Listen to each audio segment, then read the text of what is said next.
ჩაშლილი განხილვა რეგიონებსა და დედაქალაქში კიდევ ერთხელ გაიშლება.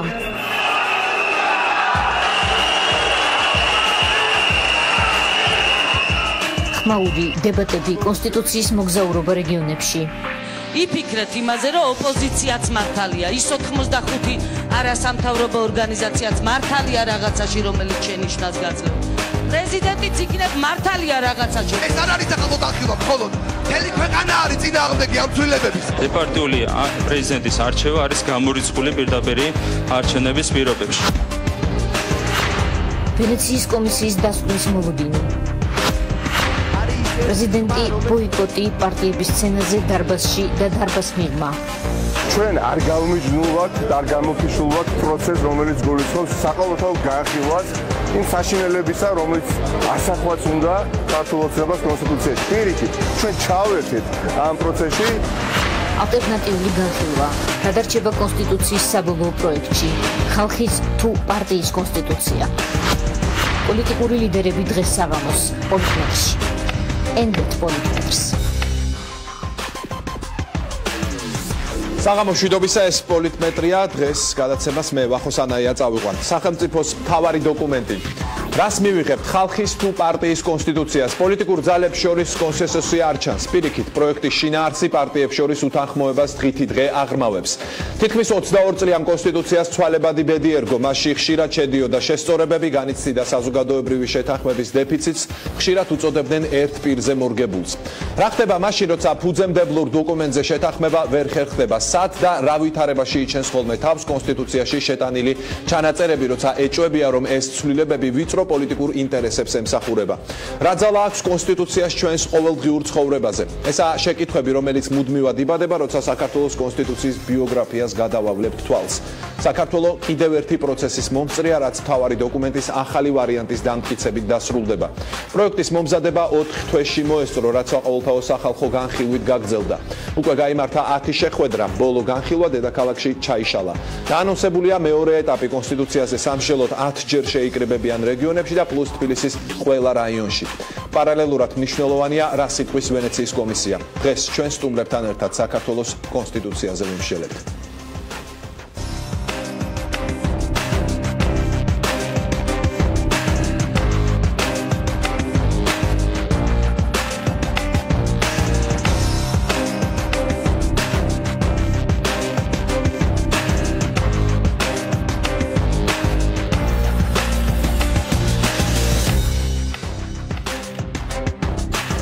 მაშასე ჩვენი გადაცემის პირველი სტუმარია გედევან ფოფხაძე, საქართველოს პარლამენტის წევრი, ქართული ოცნების წარმომადგენელი. საღამოს მშვიდობისა, ბატონ გედევან. მოგესალმებით. ბატონ გედევან, დავიწყოთ საუბარი საყოველთაო სახალხო განხილვით. კამათის საგანია, ბევრი თქვენი პოლიტიკური ოპონენტი ამ ყველაფერს პოლიტიკურ ფარსს უწოდებს. შეგიძლიათ გითხრათ, რა გაიგეთ 11 შეხვედრის შემდეგ თქვენ საყოველთაო სახალხო განხილვიდან, როგორც საქართველოს მართველი პარტიის წარმომადგენელმა, რა კონკრეტული შედეგები მოიტანა ამ განხილვამ და რა კონკრეტული, ასე ვთქვათ, დასკვნები გამოიტანეთ? იცით რა შეასაქმე, ცოტა რთული არის მთლიანად კონსტიტუციის პროექტის ამ ფორმატში განხილვას. ბუნებრივია, ხა მე მახსოვს, როცა იყო საკონსტიტუციო კომისია ქორწინების დეფინიციასთან დაკავშირებით და ჩვენ ანალოგიურად ჰქონდა საყოველთაო განხილვები და შეხვედრები მოსახლეობასთან, იქ იყო ერთი კონკრეტული საკითხი და მის გარშემო მსჯელობა უფრო ადვილი იყო. ეხლა ბუნებრივია, რომ ვიღაცა გამოდის და ამბობს, რომ არ მოწონს პრეზიდენტის არჩევის წესი პროექტით გათვალისწინებული, ვიღაცას მანდატების გადანაწილების წესი, ვიღაცას რაიმე სხვა საკითხი, იგივე თქვათ, ძალიან მნიშვნელოვანი საკითხი სასოფლო-სამეურნეო მიწების გასხვისების თვალსაზრისით კონსტიტუციაში ჩანაწერი.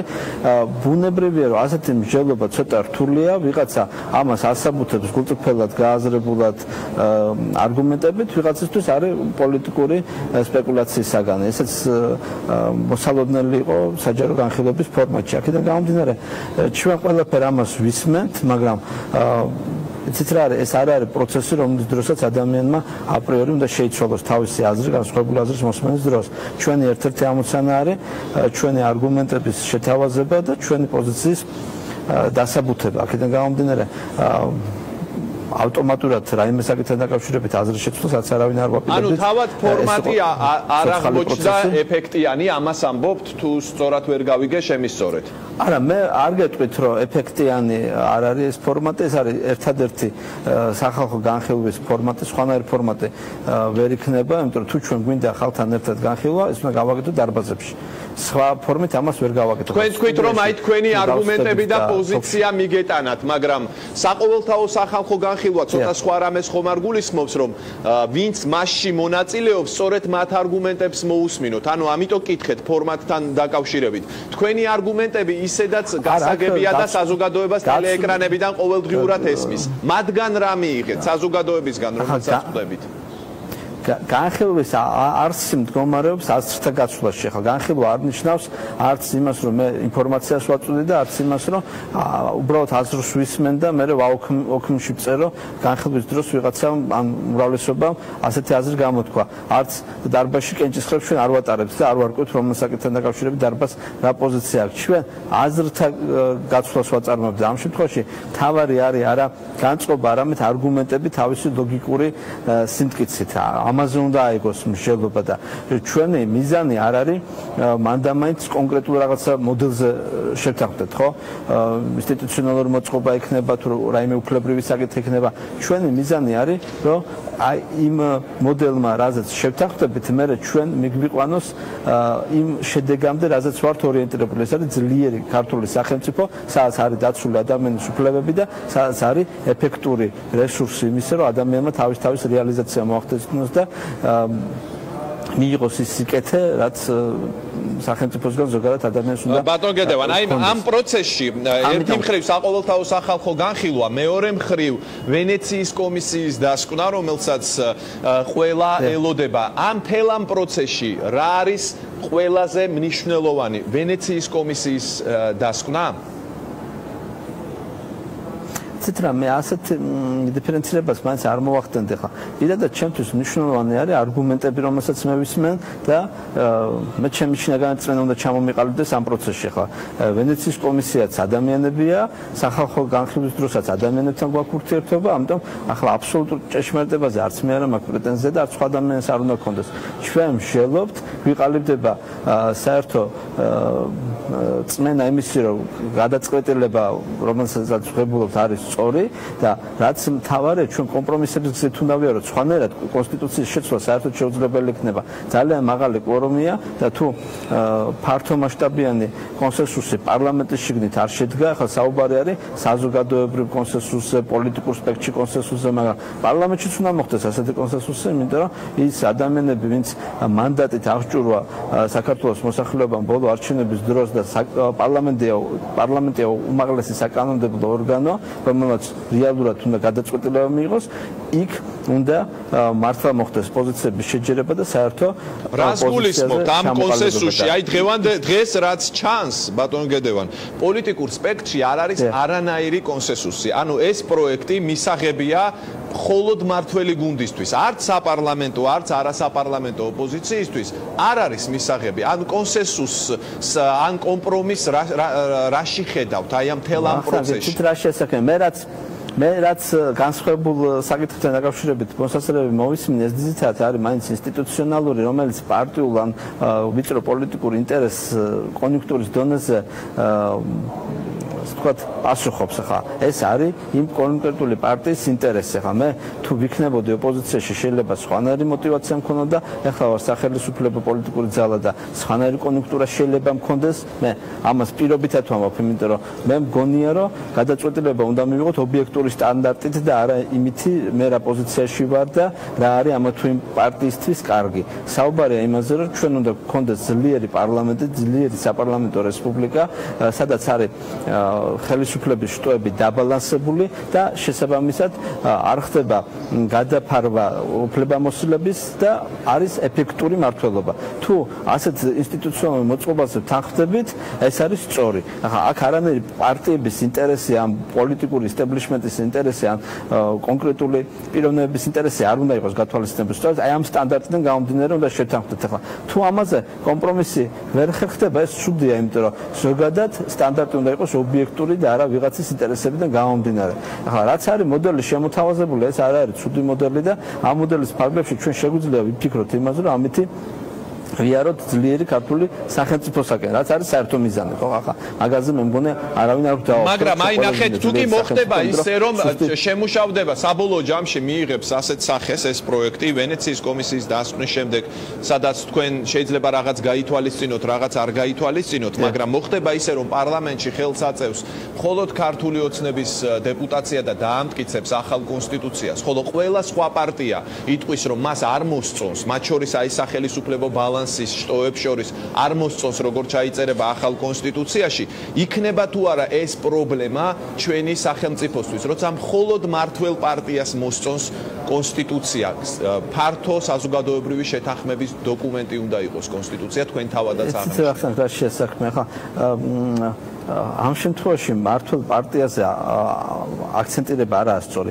პარლამენტი არის უმაღლესი საკანონმდებლო ორგანო და 114-მა ადამიანმა, რომელსაც აქვს საქართველოს მოსახლეობიდან მინიჭებული მანდატი, რომ მიიღოს გადაწყვეტილება, უნდა მიიღოს გადაწყვეტილება.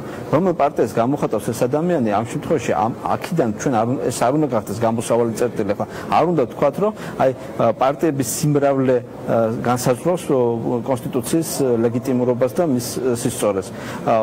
კონსტიტუცია უნდა მიიღოს იმ ადამიანთა ერთობამ, რომელსაც აქვს ამისათვის განსაზღვრული სპეციალური მანდატი და გადალახოს ის ძალიან მაღალი კვორუმი, რომელიც მოქმედი კონსტიტუციით არის დადგენილი. ახლა 3/4 მოგეხსენებათ, ეს ძალიან მაღალი კვორუმია და ამისი გადალახვა 113-114 მანდატის ერთ პოზიციაზე ჩამოყალიბება იმ პარლამენტში, სადაც სულ 150 დეპუტატია, ეს თავისთავად დიდი პოლიტიკური კონსენსუსია და თუ პოლიტიკური კონიუნქტურა რაღაცა საკითხებთან დაკავშირებით იქნება განსხვავებული, მე შეიძლება მქონდეს განსხვავებული აზრი რაღაც საკითხებთან დაკავშირებით, მაგრამ თუ მე კომპრომისზე არ წავალ ჩემ გუნდთან, ჩემ პოლიტიკურ თანამებრძოლებთან, მე ვერ მივიღებ გადაწყვეტილებაში მონაწილეობას, რომ მაშინ მე უბრალოდ გადაწყვეტილების მიღებას ხელს შევუშლი და არის მთელი რიგი საკითხები, რომელზეც ჩვენ შეჯერებული ვართ, თანახმა ვართ უფლებების ნაწილში, მათ შორის სოციალური უფლებების ნაწილში, ძალიან ბევრი საკითხია, რომელიც სადავ არავისთვის არ არის და ხა ყველასათვის მოსაწონი ესა თუ ის ჩანაწერი ვერ იქნება, ხა შეიძლება პარლამენტში იყოს ერთი პოლიტიკური ჯგუფი, რომელსაც არ მოწონს ქორწინების დეფინიცია, იყოს მეორე ოპოზიციური ჯგუფი, რომელსაც მოწონს, მაგრამ განსხვავებული ხედვები გქონდეთ ამ ჯგუფებს ინსტიტუციონალურ მოწყობასთან. მაგრამ აქ სხვა საკითხები შემოდის, ხომ? აი მოდი ავიღოთ საკითხები, მაგალითად პრეზიდენტის პირდაპირი არჩევის წესი, ამას ამ საკითხზე სერიოზული უთანხმოება გაქვთ ოპოზიციასთან, საარჩევნო სისტემასთან, უпростоრად გადაუნაწილებელ მანდატებთან დაკავშირებით, საარჩევნო ბარიერთან დაკავშირებით. ეს არის საკითხები, რომელმაც სწორედ ის ბალანსი უნდა შექმნას. მომავალი პარლამენტები უნდა აირჩიოს, პრეზიდენტი როგორი სისტემით იცით რა შესაქმე ეს არის საკითხები, რომელიც არის საშუალება მიზნის მისაღწევად. მიზანი არის ძლიერი ქართული სახელმწიფო, საშუალება შეიძლება იყოს საპარლამენტო რესპუბლიკა, საპრეზიდენტო რესპუბლიკა, აბსოლუტური მონარქია, ეს არის საშუალება. საქართველო იყო ძალიან ძლიერი და დიდი სახელმწიფო აბსოლუტური მონარქიის პირობებში, მაგრამ დღეს ესეთი მართვის ფორმას არავინ პარლამენტში არ გვთავაზობს და ამაზე არ არის საუბარი. თუმცა განხილვების დროს კონსტიტუციური მონარქიის იდეამ გაიჟღერა, მაგრამ ახლა ჩვენ ხო თანხმდებით, რომ ჩვენ რაღაცა კომპრომისამდე უნდა მივიდეთ და კომპრომისის საფუძველი არის ის, რომ ჩვენ უნდა შევთანხმდეთ, რომ მიზანი გვაქვს საერთო, ეს არის ძლიერი ქართული სახელმწიფო. აქედან გამომდინარე, აი ეს რაც საშუალებაა, ეს არ უნდა ვაქციოთ განხეთქილების მიზეზად, იმიტომ რომ ამაზე იურისტების წრეშიც ყველას თავისი სიმპათიები აქვს. ფაქტობრივად არ არის 2-3 იურისტი, რომელიც შეთანხმდება და იტყვის, რომ ერთი და იგივე მოდელი მომწონს. ყველას აქვს თავისი განსხვავებული პოზიცია და ჩვენ უნდა ვიფიქროთ ეფექტური ინსტიტუციონალურ მმართველობაზე და არა მანდამაც იმაზე, რომ ვიღაცის გემოვნებით მოხდეს. კიდევ ერთ შეკითხვას მოვასწრებთ, ჩვენი დრო იწურება და მინდა ამაზეც მივიღო თქვენი პასუხი, აი თქვენი პოლიტიკური ძალა გამომდინარე იქიდან, რომ საპარლამენტო რესპუბლიკას უჭერს მხარს, ფიქრობს, რომ პრეზიდენტი არ უნდა იყოს პირდაპირი წესით არჩეული. თუმცა არის საპარლამენტო რესპუბლიკები, სადაც ასეც ხდება პრეზიდენტის პირდაპირი არჩევა. არის ოპოზიციიდან შემოთავაზება პლებისციტთან დაკავშირებით. შეიძლება შეკითხვა, რომელი პრეზიდენტი უფრო არბიტრი იქნება, რომელი პრეზიდენტი უფრო მაღალი ლეგიტიმაციის მქონე იქნება, რომელსაც პირდაპირი წესით აირჩევს საქართველოს მოსახლეობა, თუ აირჩევს სამასი ხმოსანი. რით ასაბუთებს გაგუგებთ იმას, რომ პრეზიდენტი მაინც და მაინც ირიბი წესით უნდა ავირჩიოთ? მე პირდაპირ გეტყვით, რომ თუ პრეზიდენტს არ აქვს საკმარისი პოლიტიკური და ინსტიტუციონალური რესურსი, მისი პირდაპირ წესით არჩევა აზრს კარგავს. კი არის მაგის პრეცედენტებიც, მაგრამ ამ შემთხვევაში საქართველოს სინამდვილიდან თუ გამოვალთ, საქართველოში ბოლო პერიოდში მოიშალა ინსტიტუციონალური მოწყობა, იმიტომ რომ მიხეილ სააკაშვილიძე როგორც ერთ პიროვნებაზე ხდებოდა კონსტიტუციის მორგება, მის პოლიტიკურ გადაადგილებასთან იყო ეს დაკავშირებული პრეზიდენტობიდან პრემიერობას აპირებდა და ამას მოარგო კონსტიტუცია, ამან მოშალა ინსტიტუციონალურად ქვეყანაში ძალიან ბევრი რაღაცა, ეხლა ეს სწორდება და აი ეს ფუნქციები, რომელიც გადაფარვაც ხდება აღმასრულებელ ხელისუფლებასა, პრეზიდენტსა და პარლამენტს შორის, ეს ყველაფერი დღეს უნდა ამ კონსტიტუციის მოდელში დალაგდეს და ამ პირობებში მე პირადად მგონია, რომ პირდაპირ წესით არჩევა პრეზიდენტის ცოტა ლოგიკას მოკლებულია. თუმცა ეს არ არის საკითხი, რომლის გამოც ჩვენ მანდამაინც დაპირისპირებაში უნდა შევიდეთ. ჩვენი ამოცანა არ არის პრეზიდენტის არჩევის წესის გამო შევქმნათ პოლიტიკური წინააღმდეგობა. იმიტომ რომ როგორაც არ უნდა ავირჩიოთ პრეზიდენტი, ჩვენი ამოცანა უნდა იყოს ბალანსი ინსტიტუციებს შორის, რაც მოგვცემს ეფექტური მმართველობის შესაძლებლობას. და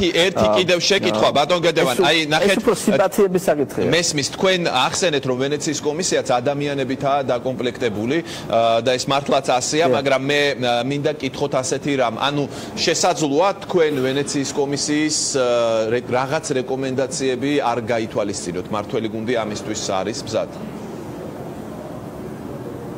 ეცეთ რა არის, ხო მე მგონია, რომ თუ ჩვენ მიმართავთ ვენეციის კომისიას და ვაღიარებთ მის ავტორიტეტს მაგ სფეროში, ბუნებრივია, რომ ჩვენ გვაინტერესებს ეს რეკომენდაციები და ამ რეკომენდაციებს ველოდებით, იმიტომ რომ ჩვენთვის სულ ერთი არ არის, რას შემოგთავაზებენ. ახლა ვენეციის კომისია ამ შემთხვევაში ჩვენ უნდა გამოვიხილოთ როგორც პარტნიორი, რომელიც გვეხმარება უკეთესი გადაწყვეტილების მიღებაში და არა როგორც დირექტორი, რომელიც გვაძლევს რაღაცა დავალებებს. აქედან გამომდინარე, რეკომენდაციებიც კარგად უნდა გავაანალიზოთ. ერთ-ერთზე ამისი თითმიზანი არ უნდა იყოს ამისი მიღება, მე უბრალოდ არ ამგონია, რომ თვითონ ვენეციის კომისიის სტანდარტი ამ შემთხვევაში შეიცვალოს და ის ყველა შემთხვევაში ჩვენ შემოგთავაზებს დასაბუთებულ, გააზრებულ არგუმენტებს თავის რეკომენდაციებთან მიმართებაში, მაგრამ პოლიტიკური გადაწყვეტილება უნდა მიიღოს საქართველოს სახელმწიფომ და იმ პოლიტიკურმა გუნდმა, რომელმაც უნდა იყოს პასუხისმგებლობა კონსტიტუციის ახალ რედაქციას.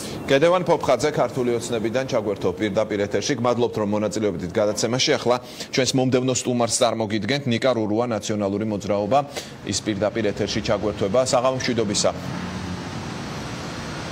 საღამომშვიდობისა. საყოველთაო სახალხო განხილვაზე მინდა კითხოთ თავდაპირველად, ბატონიკა, აი ჩვენმა წინა რესპონდენტმა თქვა, რომ ეს არ არის ადგილი, სადაც კონსტიტუცია შეიძლება საფუძვლიანად განიხილო. ეს არის ადგილი, სადაც შესაძლოა შენი არგუმენტები თქვა, ამბობს გედევან ფოფხაძე. რა შეგიძლიათ გვითხრათ ამ საყოველთაო სახალხო განხილვაზე, რომელიც გრძელდება და კიდევ 10 შეხვედრა გაიმართება რეგიონებში და ასევე დედაქალაქის რაიონებშიც?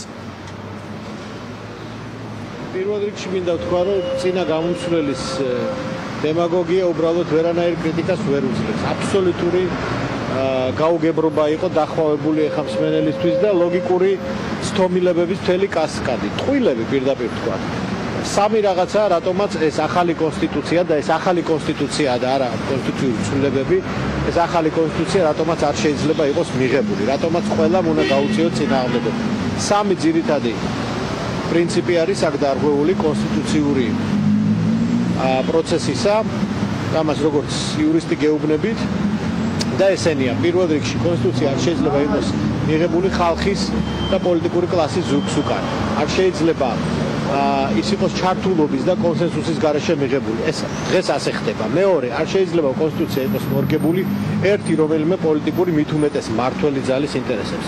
ესეც სახეზეა და მესამე, არ შეიძლება კონსტიტუციამ კონსტიტუციური უფლებები წაართვას ადამიანებს. დღეს აი სამი უმთავრესი პრინციპი ირღვევა. კონსტიტუციური უფლებების წართვაში გულისხმობ ბევრ რამეს და პირველ რიგში პრეზიდენტის არჩევის უფლებას, რომელსაც ოლიგარქი და მისი მარიონეტები პირდაპირ ართმევენ ქართველებს. დაუშვებელია, მთელი ეს პროცესი არის არალეგიტიმური. ეს მთელი პროცესი არის არალეგიტიმური და ის უნდა შეჩერდეს.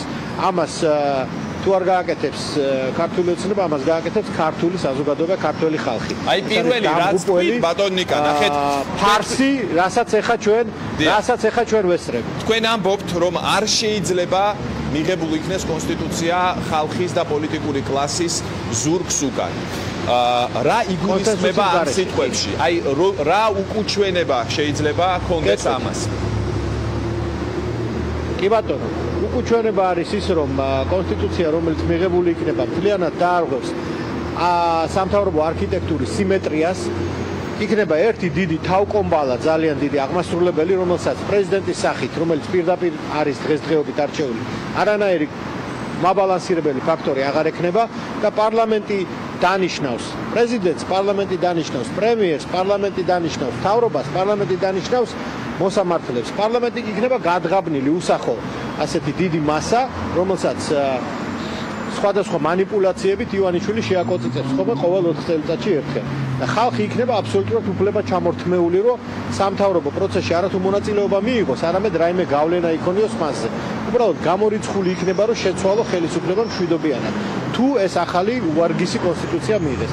ეს არის სომხური კონსტიტუციის ანალოგი და ეს არის აბსოლუტურად არადემოკრატიული და აბსოლუტურად მიუღებელი საქართველოსთვის. ეს დაანგრევს ვიმეორებ ჩვენი მოდელის ყველანაირ სიმეტრიას. დღევანდელი მოდელი მუშაობს და მუშაობს ბევრ ქვეყანაში, მათ შორის ბალტიის ქვეყნებში, მათ შორის ევროპულ სახელმწიფოებში. ტყუილია, რომ ის არ მუშაობს, ის მუშაობს და ის არის შესანარჩუნებელი. და თუ შესაძლებელია რამე ეს უნდა მოხდეს მთელი ერის, მთელი საზოგადოების, მთელი პოლიტიკური კლასის მონაწილეობით. კონსტიტუციას იღებენ კონსტიტუციური კონვენციები და არა მხოლოდ თითო პარტიები. ეს არის სრულიად დაუშვებელი. პოლიტიკური ცხოვრების რა გაგრძელებას ხედავთ ასეთ შემთხვევაში? თქვენ ახსენეთ, რომ ეს არ ტოვებს შესაძლებლობას ძალაუფლების მშვიდობიანად შესაცვლელად, ხელისუფლების მშვიდობიანად შესაცვლელად. ანუ თქვენ ფიქრობთ, რომ ეს არის კონსტიტუცია, რომელიც საფუძველს ჩაუყრის რაიმე რევოლუციურ გზას საქართველოში? აუცილებლად, ეს საქართველოსთან თურქმენეთი არ გამოვა. საქართველოში არ გამოვა ბანანის რესპუბლიკა, ეს ბევრჯერ დაამტკიცა ქართულმა ხალხმა. აუცილებლად ის ორთქლი, რომლის გამოშვების არანაირი მექანიზმები არ არის სამახალ კონსტიტუციაში, დაგროვდება და ააფეთქებს ქვეყანას და ეს იქნება ძალიან ცუდი ყველასთვის. ამიტომ ეს ცუდი პროცესი, რომელიც აშკარად არალეგიტიმურია, უნდა შეჩერდეს და თუ რაიმეა შესაძლებელი, უნდა შეიცვალოს არა ერთი პოლიტიკური ძალის გემოვნებით, არამედ მთელი ხალხის და მთელი პოლიტიკური კლასის 7 საერთო ინტერესებზე ორიენტირებული მსჯელობის შედეგად. დღესდღეობით არაფერი ჩვენ კონსტიტუციას არ ჭირს შესაძლებელი, გარდა იმისა, რომ მას ხელი არ უნდა ვახლოთ და რაღაცნაირად დავიცვათ ის აი ამ გადაკეთებისგან, რომელსაც საკუთარი ხელთათმანივით ცდილობს ქართული ოცნება და მისი მეპატრონე. და კიდევ ერთი შეკითხვა ესეხება ვენეციის კომისიას. მთელ ამ პროცესში გიტოვებთ თუ არა ვენეციის კომისია იმედს, რომ შესაძლოა ამ ვერსიით არ იქნას დამტკიცებული კონსტიტუცია? იცით რა, საქართველოში ხელისუფლების წყარო არის ქართველი ხალხი. ვენეციის კომისია არის ჩვენი მეგობრების და ექსპერტების ასეთი საერთაშორისო წარმომადგენლობითი ორგანო, რომელსაც თავის კომპეტენტური აზრი გააჩნია, მაგრამ ეს აზრი მას კონტექსტის გათვალისწინებით უნდა ჩამოუყალიბდეს. კონტექსტი არის უმნიშვნელოვანესი საქართველოში, სადაც არის უმდიდრესი ოლიგარქი, რომელიც არც ერთ თანამდებობაზე არ არის და ფაქტიურად როგორც მარიონეტებს ასე ათამაშებს მთავრობას.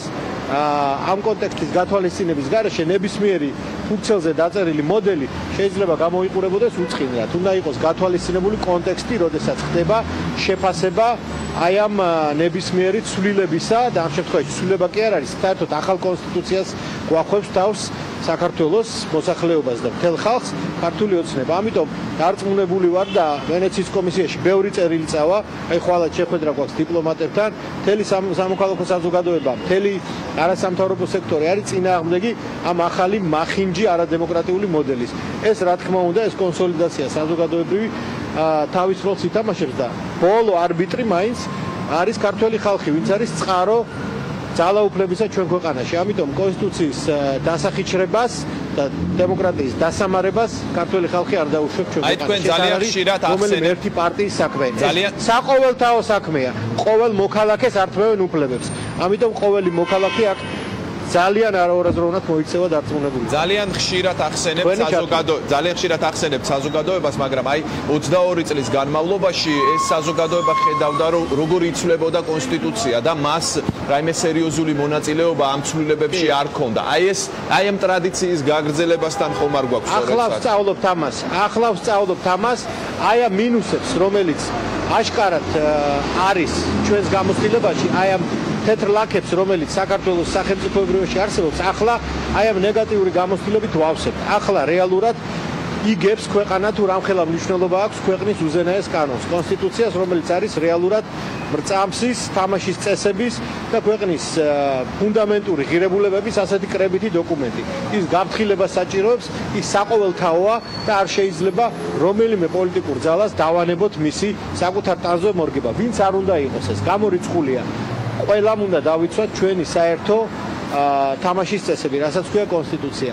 დღეს ამას ვსწავლობთ რთულ გარემოებებში, საფრთხის წინაშე მდგომები, მაგრამ გამოსავალი არ არის. ყველა ასეთი ღირებული გამოცდილება კაცობრიობას და ყველა ქვეყანას როგორც წესი ექსტრემალურ გარემოში აქვს მიღებული და ჩვენს როგორც ჩანს ასე მივიღებთ. გმადლობთ პირდაპირ ჩართვისთვის, ნიკა რურუა, ნაციონალური მოძრაობა. რამდენიმე წუთში დავბრუნდებით პირდაპირ ეთერში და კვლავ პოლიტიკოსები უპასუხებენ ჩვენ შეკითხვებს. ნინო ბურჯანაძე იქნება რეკლამის შემდეგ პირველი სტუმარი.